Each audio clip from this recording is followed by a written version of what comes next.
Bonjour à toutes et tous, bienvenue dans En pleine tasse, le 6e épisode. Et aujourd'hui, je vais vous présenter 3 exercices de préparation mentale. Vous êtes nombreux à me demander c'est quoi la préparation mentale concrètement, qu'est-ce qu'on peut faire en séance. Et ben, je vais vous donner 3 échantillons de ce qu'on peut faire en séance.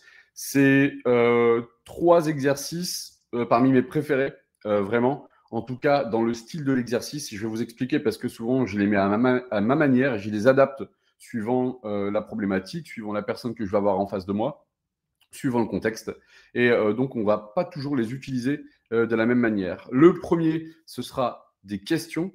Et vous allez voir que les questions, c'est tout l'art du questionnement, c'est ce qui permet vraiment d'aller creuser. Et j'utilise énormément de questionnement, donc un échantillon de questions. Vous allez voir, vous allez comprendre tout de suite en écoutant les questions. Ensuite, on va avoir un exercice qui permet de comprendre l'ambivalence et le paradoxe de le monde dans lequel on vit. Là, c'est un exercice, c'est un tableau en fait à remplir. Et ensuite, nous allons avoir, alors celui-ci, j'ai hésité jusqu'à la dernière minute. Et là, ça va être encore un exercice qui va permettre de voir la situation, mais d'une autre manière, sous un autre angle. Et du coup, on va pouvoir agir différemment face aux problématiques ou peut-être se rendre compte que certains problèmes n'en sont pas. Alors, tout de suite, pensez à vous abonner, activer la cloche. N'hésitez pas à communiquer en commentaire pendant le live. Et puis, eh ben, c'est parti pour l'épisode 6. Alors, le début, c'est donc, pardon, je me suis même pas mis en live. C'est bon que je suis là. Le premier exercice, donc, c'est 3 questions. 3 questions. Alors, j'ai plus exactement la ref et en recherchant, il n'y a pas vraiment de personnes qui ont inventé ces questions-là. C'est que souvent, elles sont appropriées à une méthode ou quoi que ce soit, mais là, celle-ci, pas vraiment. Les exercices que je vais vous proposer aujourd'hui, vous pouvez les faire en live, mais je pense que ce podcast, vous pourrez l'écouter en 2 fois. Il sera peut-être un peu moins long que les autres. Comme ça, ce sera un peu plus simple. Vous écoutez la première fois pour bien comprendre les exercices que je vais donner et que je vais expliquer. Je vais donner du sens à tout ça. Et ensuite, vous pourrez le refaire une deuxième fois pour faire les exercices en mettant pause, etc. Et ce qui va être intéressant, je pense, c'est que vous pouvez m'envoyer vos exercices et je peux vous dire ce que j'en pense, les corriger ou vous donner même quelque chose à travailler dessus. Alors pour faire ça, déjà tous les exercices, je vais vous envoyer un peu plus de détails sur Instagram. Alors si vous le pouvez et si vous le voulez, rejoignez-moi sur Instagram et participez au canal de discussion. En fait, là, je vous donne beaucoup plus de détails. Vous allez avoir les images des exercices, des modèles d'exercices et tous les détails pour pouvoir les refaire et même un peu plus poussé pour certains.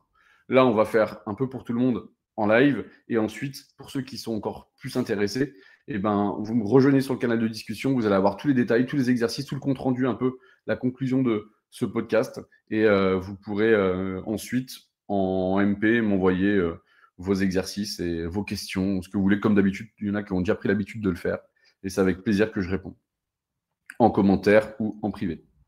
Pendant le live, vous pouvez bien sûr m'écrire en commentaire. Donc, la première question que je vais vous poser, alors ceux avec qui je travaille déjà connaissent, je pense à Louise qui est là, je pense à d'autres. Pourquoi les questions déjà? Alors, parce que pour moi, les réponses sont éphémères. Donc là, si je vous demande, est-ce que vous avez faim? Ceux qui viennent de déjeuner, ils n'ont plus faim. Ceux qui n'ont pas encore déjeuné ce matin peuvent avoir faim. Bref, peu importe. Suivant la réponse, si je vous la repose à un autre moment de la journée, elle peut être différente. Et c'est pour ça que j'adore les questions, parce que les réponses sont vraiment éphémères et peuvent varier suivant l'heure, l'endroit, suivant la situation, en fait, pour une même question. Donc, je peux garder les mêmes questions et avoir plusieurs réponses, suivant quand je décide de la poser. Donc, voilà pourquoi j'adore les questions. Et il y a une phrase que j'aime bien, que je me note souvent, c'est que les réponses appartiennent au moment et les questions traversent le temps. Et c'est vrai qu'il y a plein de questions auxquelles on n'a pas encore répondu, ou alors on trouve les réponses, et finalement on se rend compte quelques années plus tard que la réponse n'est pas forcément celle-ci. Je pense notamment en sciences, en recherche, etc. Alors la première question, parce que je sais que vous êtes impatiente, la première question c'est quelles sont les 3 choses que je fais dans la vie qui me desservent? Donc qui me desservent, Je sais qu'il y en a qui ont du mal avec ce mot, pourtant je le trouve simple, mais c'est qui vous cause du tort. Donc, quelles sont les 3 choses que je fais dans la vie qui me font du tort? Posez-vous cette question. Vous réécouterez le podcast ensuite pour y répondre. Mais ça, c'est une question qui est vraiment pertinente. Ensuite, toujours dans la lignée, quelles sont les 3 choses que je fais mal dans ma vie? Quelles sont les 3 choses que je fais mal dans ma vie? Je peux même afficher les questions. Ensuite, la 3e question, c'est quelles sont les 3 choses que je voudrais régler dans ma vie? Donc déjà, répondez à ces questions. Vous allez pouvoir vous remettre en question. Donc dans les choses qui nous desservent, je pense à faire trop de téléphone portable peut-être, se coucher trop tard, bref, il y a plein de choses qui nous desservent. Ensuite, pour la 2e, quelles sont les 3 choses que je fais mal dans ma vie? Ben, peut-être que vous faites en lien, alors peut-être que ça peut être en lien avec vos objectifs et vos ambitions. Quelqu'un qui veut faire un marathon et finalement qui s'entraîne pas, bah, qu'est-ce qui fait mal? Ben, c'est l'entraînement que je fais mal et je vais pas pouvoir courir mon marathon. Voilà, ça peut être en lien avec un objectif, ça peut être aussi en lien avec votre vie, hein, votre vie quotidienne, globalement. Ensuite, la 3e question, quelles sont les 3 choses que je voudrais régler dans ma vie? Et ben voilà, déjà, on va comprendre quelles sont un peu vos motivations. En comprenant quelles sont les choses que vous voulez régler dans votre vie, et ben, vous allez peut-être vous rendre compte que vous n'allez pas du tout dans cette direction, en fait. Et vous traînez des boulets depuis longtemps, qui vous prennent beaucoup de temps et beaucoup d'énergie. Donc, voilà, on va essayer de comprendre. Je ne veux pas trop en dire parce que vous allez forcément vous inspirer de mes réponses sinon. Si vous trouvez plus de 3 choses à chaque fois, pourquoi pas? Mais dans ce cas, c'est même conseillé d'ailleurs, mais dans ce cas, mettez-les par ordre de priorité. Quelles sont celles que vous voulez le plus régler? Quelles sont celles que vous faites le plus mal? Et quelles sont celles qui vous causent le plus de tort? Voilà, vous mettez dans l'ordre. Voilà pour le premier exercice. J'enchaîne. Je vous ai dit comme ça va aller plus vite. Le 2e exercice, alors celui-ci, c'est mon préféré, tout simplement. C'est très connu pourtant, mais je me rends compte qu'il y a encore des gens qui ne connaissent pas. C'est le cadran d'Hoffman. Le cadran d'Hoffman, c'est un bijou. Parce qu'en fait, il va nous permettre de comprendre l'ambivalence et le paradoxe de ce monde dans lequel on vit. Vous savez qu'on veut toujours trouver du sens, alors qu'il n'y a pas de sens dans cette vie. On veut toujours expliquer les choses, créer des histoires. S'il m'arrive ça, c'est que j'ai fait ça. Si je fais ci, il va se passer ça. Et c'est complètement faux. Il n'y a jamais de hasard parce que tout est un enchaînement d'actions, mais il n'y a pas de sens. Okay, il n'y a jamais de sens réellement. Nous, on va en donner, ça nous fait du bien. C'est comme ça qu'on fonctionne, mais on y reviendra dans d'autres podcasts. Et en fait, on va comprendre que tout peut être lu de différentes manières. Et là, on va parler des défauts et des qualités. Donc, pareil, ceux qui travaillent avec moi connaissent déjà, parce qu'on l'utilise souvent au début, parce que c'est assez concret, vous allez voir. Donc là, je vais vous décrire l'exercice. Et pour ceux qui nous rejoindront sur Instagram, sur le canal de discussion, vous pourrez avoir le schéma en fait pour pouvoir le faire et être sûr de ne pas vous tromper. Alors l'exercice, c'est tout simplement, on va faire un plus, vous dessinez un gros plus sur une feuille de manière à pouvoir écrire un mot en haut à gauche, en haut à droite, en bas à droite et en bas à gauche. Donc vous faites juste une croix avec un trait vertical et ensuite un trait horizontal. Et comme ça fait environ 4 cases en fait. Ou sinon, vous faites un tableau de 4 cases. Voilà, tout simplement. 2 cases de haut, 2 cases de long. Et en fait, dans ce tableau, on va tourner dans le sens d'une aiguille d'une montre. On va commencer dans la case en haut à droite. En haut à droite. Et c'est ce qu'on va appeler le piège. Donc le piège, c'est un peu le défaut. Et je vais vous prendre un exemple. Quelqu'un, par exemple, qui dit mon défaut, c'est que je suis obstiné. Je suis obstiné, j'arrive pas à lâcher prise, à prendre du recul, etc., sur les choses que j'entreprends, etc. Donc, on va dire, dans cette case-là, en haut à droite, on va mettre le mot obstiné. Voilà. Ça, c'est le piège. Et en fait, le but, ça va être d'aller dans la case ensuite juste en dessous, ensuite dans la case en bas à gauche et ensuite dans la case en haut à gauche. Là, en tournant, on va arriver. Alors, on ne sait pas ce que ça va donner à chaque fois. J'adore cet exercice parce que je ne sais jamais ce que ça va donner. Et vous savez combien j'aime les imprévus. Quand on va arriver en haut à gauche, on va trouver la qualité qui se cache derrière ce défaut. Parce que, naturellement, on a des qualités. Tout le monde a des qualités. Et ces qualités, on va forcément s'appuyer dessus. Et souvent, on va les utiliser en excès, inconsciemment. Mais si j'ai une qualité, je vais l'utiliser dans l'excès, parce que je veux être le meilleur, donc je vais me servir de mes qualités. Et une qualité dans l'excès, bah, ça devient un défaut. Okay. Et donc, tous les défauts que vous pouvez vous trouver, parce que souvent, je sais que quand je pose la question, les gens ont du mal à se trouver des qualités. Trouvez-vous des défauts, c'est parfait. Alors, je piège un peu comme ça pendant mes accompagnements. Je lui demandais, alors, ça va pas, tu t'aimes pas, ok, mets-moi la liste de tous tes défauts. Et moi, je sais d'avance. Du coup, là, je spoil un peu pour ceux avec qui je vais travailler par la suite, mais je sais que derrière, ce ne sont que des qualités qui ont été utilisées en excès. Donc, c'est une aubaine. Un problème est une aubaine, un défaut est une qualité. Encore une fois, on s'y retrouve. Donc, notez vos défauts et vous pouvez faire ça pour chacun de vos défauts. Je ne sais pas ce que ça va donner, mais on trouve à chaque fois la qualité qui se cache derrière. Donc, en haut à droite, dans la case, on a le piège. Donc là, ça va être obstiné. Ça, vous pouvez trouver rapide sur Internet. C'est très connu, le cadran d'Hoffmann. Mais je crois qu'il n'est pas assez utilisé à mon goût parce que personne ne connaît. Donc, j'essaie justement de le populariser si c'est possible. Ensuite, on va se poser la question, quel est l'opposé positif de obstiné, du piège? Donc là, on va tomber dans le challenge, parce qu'à chaque fois qu'on est dans un piège, dans un défaut, en fait, donc c'est le piège dans lequel on est tombé en utilisant trop notre qualité, eh ben, on va vouloir forcément se challenger. Ah, je ne veux plus être obstiné, il faut que j'arrive, parce que ça me porte préjudice, ça dérange mon entourage, il faut que j'arrête d'être buté comme ça. Donc, je vais me challenger. Et le challenge, c'est l'opposé positif du défaut. Ensuite, en voulant me challenger, je vais tomber dans l'allergie. Ce que Hoffmann a appelé l'allergie.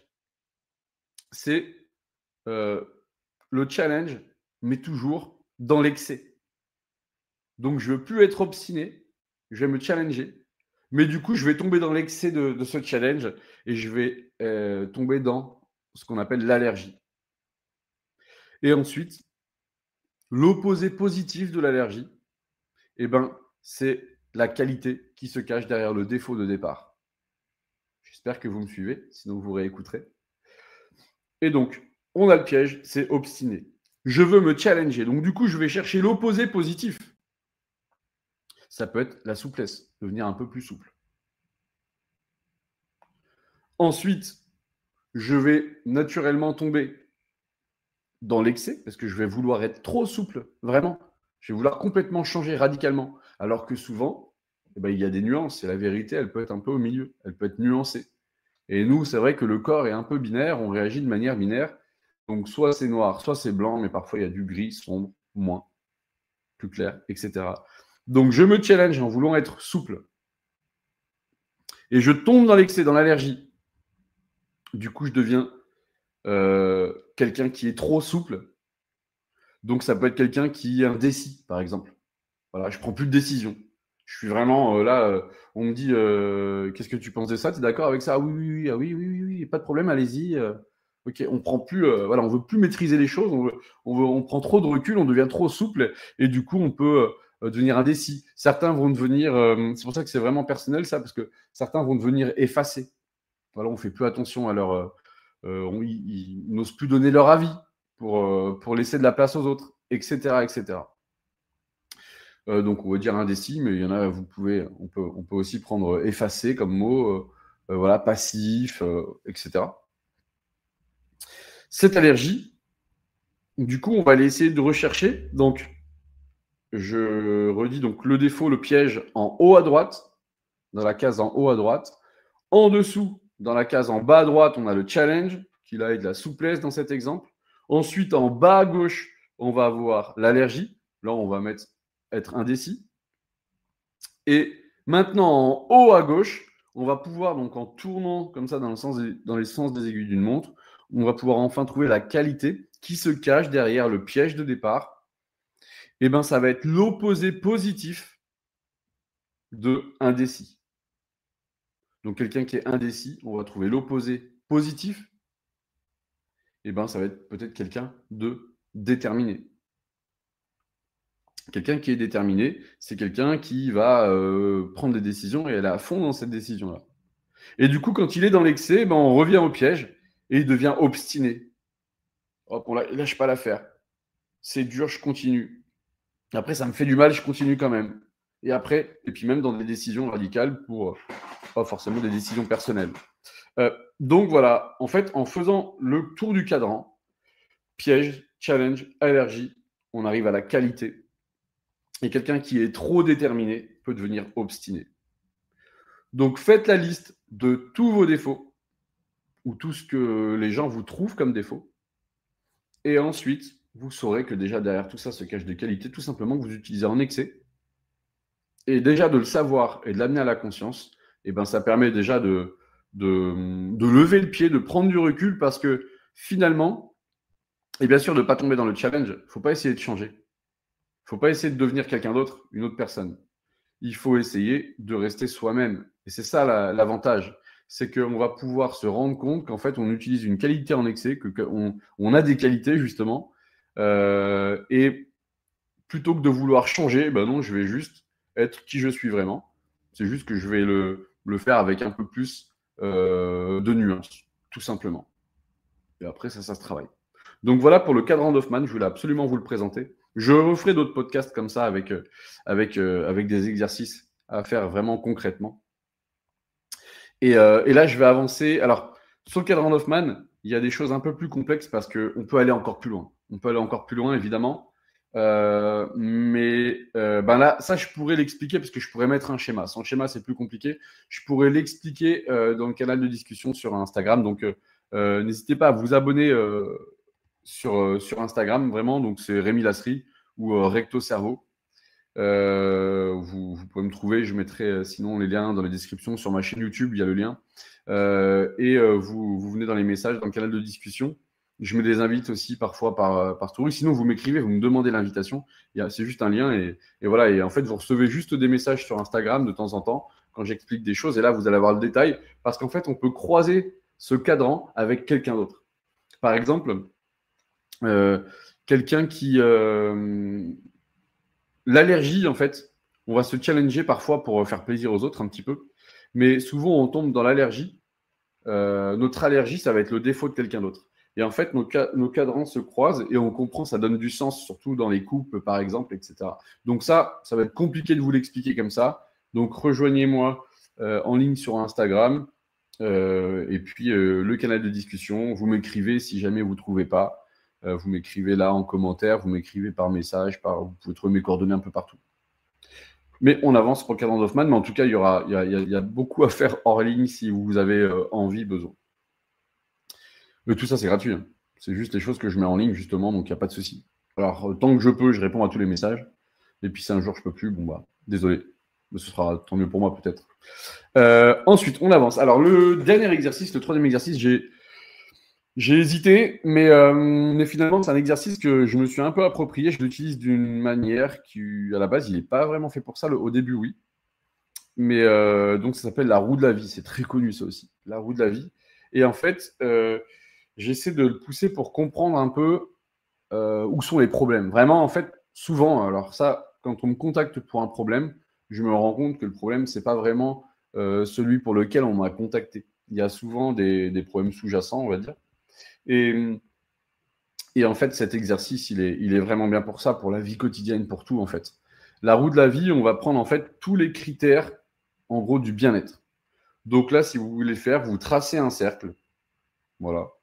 Il y a un point au milieu, ce sera le point 0. Et on va faire, allez, on peut en faire plusieurs, 4, 8 traits qui partent du centre, 8 rayons, en fait, qui partent du centre jusqu'à l'extrémité du cercle. Vous en mettez 8 qui partent dans des directions différentes. Et en fait, on va noter en fait, ces 8 critères. Il y aura le premier, ça va être carrière, travail. Le deuxième que j'aime bien mettre aussi, c'est finance. Ensuite, ça va être santé. Ensuite, famille, amis. Donc, on met un critère par rayon, en fait. Donc, les rayons, on les espace pour que ce soit quelque chose d'assez harmonieux. On peut faire une croix au milieu verticale avec des traits verticaux et horizontaux, et ensuite faire une croix qui va traverser tout ça, qui va recouper, comme si on coupait une part en 8, un gâteau en 8, une tarte en 8. Et donc, on va les noter, en fait, tous ces domaines de vie. Donc, carrière, travail, finance, santé, famille, amis, amour, rencontre, développement personnel, loisirs, divertissement et contribution, don de soi. Donc, ça, c'est tout ce qui est un peu. Je vais vous expliquer un peu de ça. Donc, carrière, travail, le premier critère que l'on va noter, on va le noter de 0 à 10, en fait. Et le but, c'est de noter sur le trait, en fait, de faire des petits traits sur le rayon de 0 à 10 jusqu'à l'extrémité du cercle.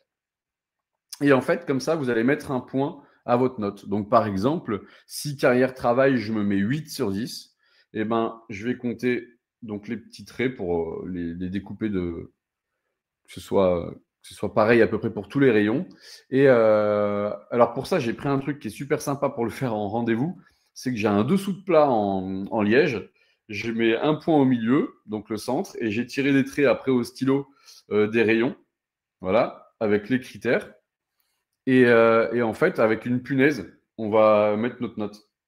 Et ensuite, avec les punaises, on va les relier avec un élastique et ça va nous donner, vous savez, un graphique en mode araignée. Voilà, c'est ça qu'on recherche. C'est un graphique araignée. Et donc, on va noter carrière travail. Donc, je me mets 8. Je mets ma réponse, mon point, à 8 sur 10.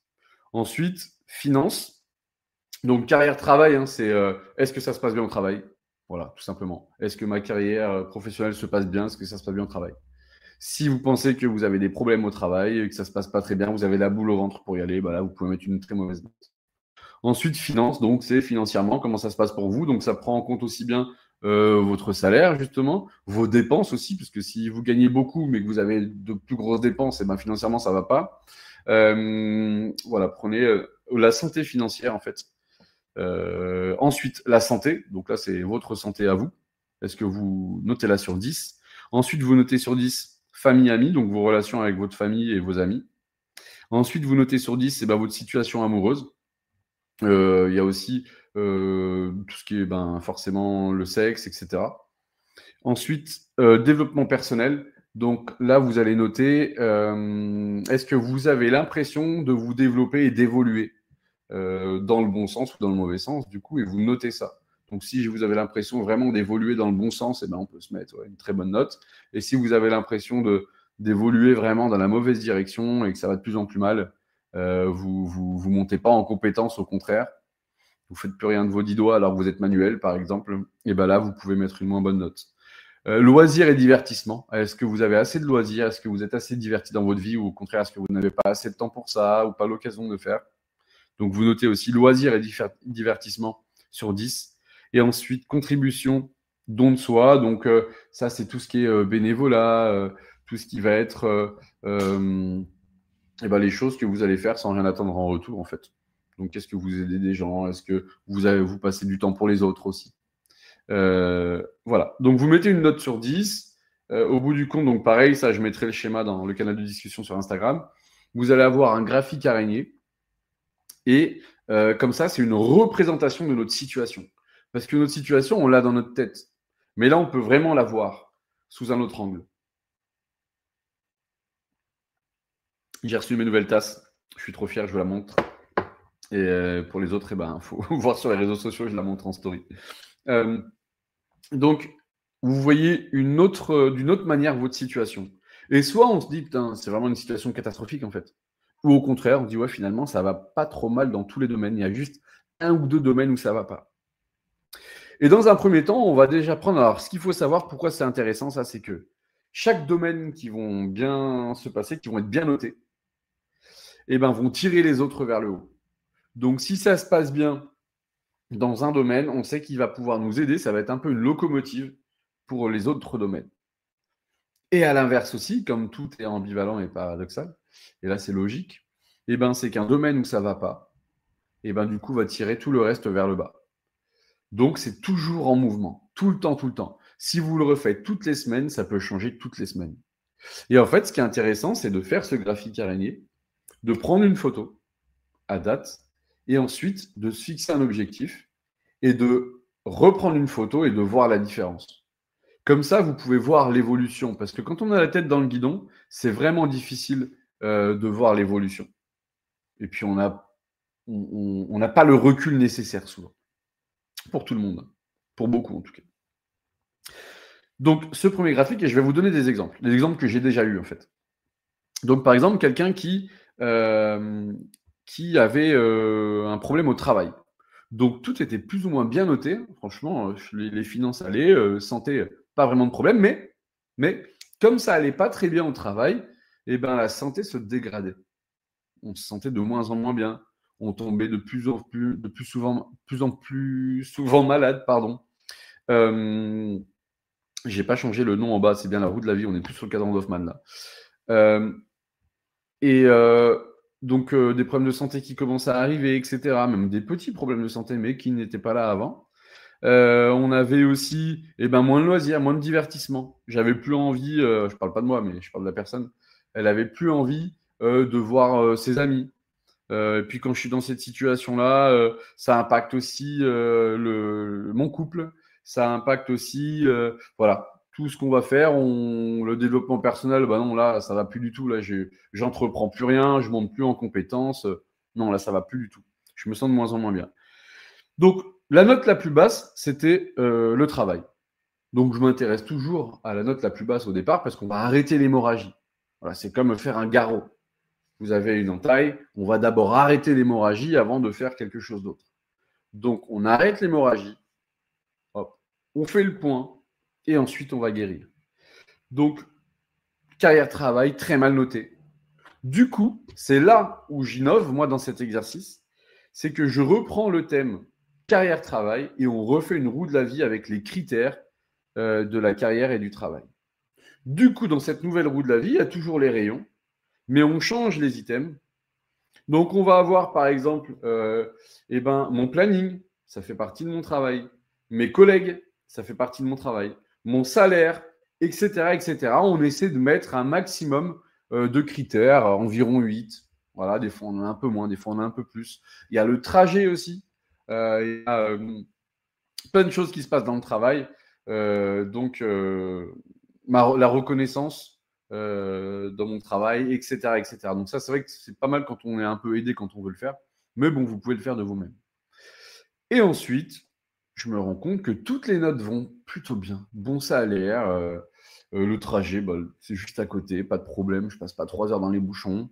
Le planning, nickel. Vraiment, une personne qui avait des enfants, qui pouvait même sortir un peu ses horaires et tout. Donc, je me dis, mais c'est quoi le truc? Et forcément, quand on arrive à la note des collègues, et là, un 2 sur 10. Donc là, par contre, catastrophique, les collègues. Donc, ce qu'on a fait, c'est qu'on refait une autre roue de la vie avec tous les collègues, toutes les personnes de l'entreprise. Même les personnes, parfois, que l'on n'a pas avec nous, parce que ça peut être une comptable qui est à l'autre bout de la France, mais à chaque fois qu'on l'appelle ou qu'elle nous appelle, on est en pression et ça ne va pas. Donc, on met toutes les personnes avec qui je peux être en relation régulièrement dans mon travail. Et là, on a mis le doigt sur le collègue qui... bip. Je ne vais pas dire de gros mots encore, déjà que je suis vulgaire. Donc, on a pu constater, finalement, que le problème venait d'un collègue. Ce collègue nous pourrissait la vie au travail. Du coup, ça se passait mal au travail. Et du coup, j'allais pas bien. Et ça impactait tous les items de bien-être. Et ça impactait ma famille, mon couple, mes finances, parce que du coup, je faisais des achats d'impulsion, parce que ça fait du bien quand on en a marre. Je vais à Action, je vais dépenser je sais pas combien. Je vais forcément trouver un petit truc pour rien. Bref, et je fais... Mais Alors, on est tous un peu pareils, justement, hein. Donc, il y en a peut-être qui se reconnaissent là-dedans. D'ailleurs, dites-moi en commentaire si vous vous reconnaissez dans ces choses-là ou si vous connaissez des gens à qui c'est arrivé. Et voilà, donc en fait, je pense que cette roue de la vie, elle peut être poussée encore plus loin, parce qu'après, on peut aller même encore travailler un peu plus loin. Et j'adore cet exercice. Donc, c'est pas que j'ai gardé le meilleur pour la fin, parce que les 3 questions qu'on a vues au début, elles sont super importantes, super intéressantes. Donc, je vous invite vraiment, parce que souvent, ouais, je vais pas bien, on se plaint, etc. Là, je vous offre une solution gratuite. Envoyez-moi vos exercices, vos réponses, etc. Et je vous renvoie à ce que j'en pense. Je vous fais un petit compte rendu de tout ça avec grand plaisir. Donc là, je vous permets d'avoir une solution gratuite parce que ça me fait plaisir, parce que ça fait partie aussi de cette aventure en pleine tasse. Et j'espère prendre plein de réponses en pleine tasse et d'être surpris. Ça fait partie de cette aventure-là, c'est des réflexions ensemble. Et j'ai besoin de ça, j'ai besoin de voir du monde qui réfléchit là-dessus, qui bosse là-dessus. Ça me fait monter en compétences et j'espère que vous, ça vous aidera. Donc, merci encore à tous. Et je vais finir avec encore une annonce. Le 24 septembre à 20h, c'est un mercredi 24 septembre à 20h, il y aura un épisode spécial parents. Donc, pour tous ceux qui ont des enfants, du coup, pour tous ceux qui connaissent des gens qui ont des enfants, même des nièces, etc., des neveux, ça peut être utile. Et nous allons parler de l'accompagnement des enfants, alors dans leur carrière sportive, mais aussi dans leurs études, etc. Comment accompagner au mieux nos enfants. C'est très compliqué. Je vais avoir des invités de marque, vraiment. Je ne peux pas vous en dire trop pour l'instant, mais je vais avoir des parents d'athlètes de très haut niveau, certains qui sont... Ben, les 3 sont en équipe de France. Foot, gym, voilà, il y a de tout. Et donc, on aura le témoignage des parents. Et aussi, là, je suis en train de voir pour que peut-être des sportives, puissent intervenir pour expliquer comment les parents se comportaient avec eux. Et donc, voilà, dites-moi si vous avez des questions à leur poser. Pareil, vous nous rejoignez dans le canal de discussion. Je suis désolé, je centralise un petit peu tout au même endroit pour que ce soit plus simple. Vous rejoignez Instagram, Rémi Lasserie, Recto Cerveau. Et n'oubliez pas de vous abonner aussi sur YouTube. N'oubliez pas d'activer la petite cloche pour suivre un peu tout ça. Vous posez vos questions dans le canal de discussion. Je mettrai quelque chose pour ça en tout cas. Vous retrouverez les exercices. Et comme ça, on pourra leur poser des questions en live. Vous pourrez aussi poser des questions en live par commentaire et ils y répondront. Merci à tous. Merci d'avoir été nombreux, d'être nombreux à regarder les podcasts. Je sais que les mercredis, jeudis, je ne sais pas pourquoi il y a un pic. Donc, je vous remettrai les liens. C'était que sur YouTube aujourd'hui. On va arriver à faire quasiment que du YouTube au bout d'un moment parce que je vais centraliser, comme je vous le disais, donc de l'Instagram, du YouTube. Et c'est les réseaux qui sont très pratiques et puis où je suis plus à l'aise aussi, hein. Donc, c'est pour mon confort pour le coup. Peut-être pas pour le vôtre, j'en suis désolé, mais vous allez prendre l'habitude. Voilà, prenez cette habitude-là. Et sinon, si vous avez des suggestions ou quoi que ce soit, n'hésitez pas. Merci d'avoir été dans En pleine tasse et on se retrouve en commentaire. On se retrouve en message privé pour tout ce qu'on a vu là. N'hésitez pas à poser vos questions. On se retrouve lundi au moins ou pour l'épisode 7. Donnez vos idées. Dites-moi ce que vous voulez voir. Et à bientôt. Ciao, ciao, ciao.